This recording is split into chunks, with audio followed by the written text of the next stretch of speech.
Hi, Kim Robel, and I'm going to be assembling a little piece of furniture I bought on Amazon for a site. It is the Cyclysio lift top nightstand.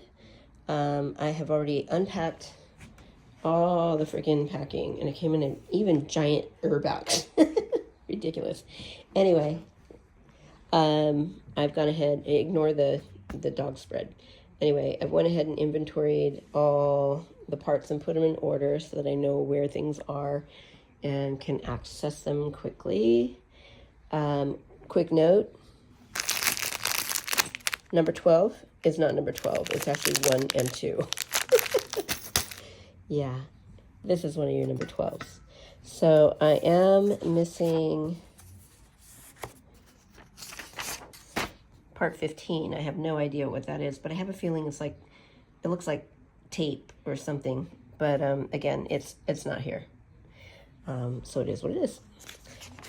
But when I go through all the instructions, and I am that person who does go through all the instructions, I don't see it referenced anywhere. I figured it would go with this step, but again, part 15 has not showed up in this guide at all. So I'm assuming it's unnecessary for putting this together, which means why is it there? I have no idea. So I'm going to do most of this on my own, and then I'm going to invite my husband in to help me because it is a two-person job, and I think putting the top on it is where I'm going to have the biggest problem.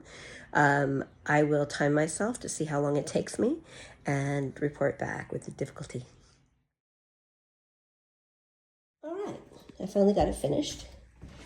I did have some starts and stops. I would estimate it took me about 2.5 hours to do the complete thing myself, including attaching the lid. And just FYI, what I did was I leaned it up against some weight plates in the right place and adjusted it until it was lined up with the holes, and then lifted it a little bit, and I was able to do that alone.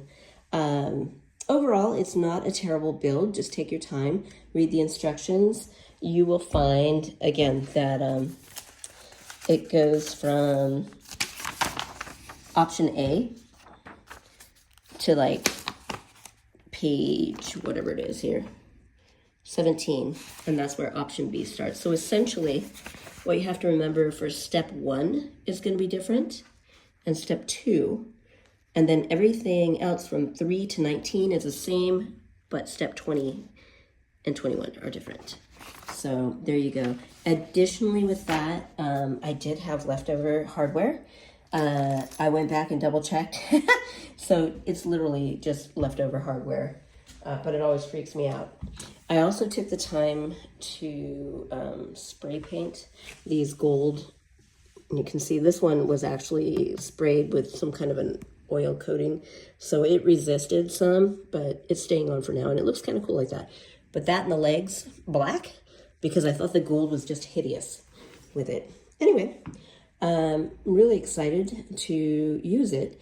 The top is stiff going down, but I'm sure that's because, again, you don't want it falling down when you've got stuff on it. So I'm really actually happy with it. Let me put it down real quick. Oh, let me use 2 hands. And that's what it looks like with the top down. So yeah, I like it a lot, and it is a good size.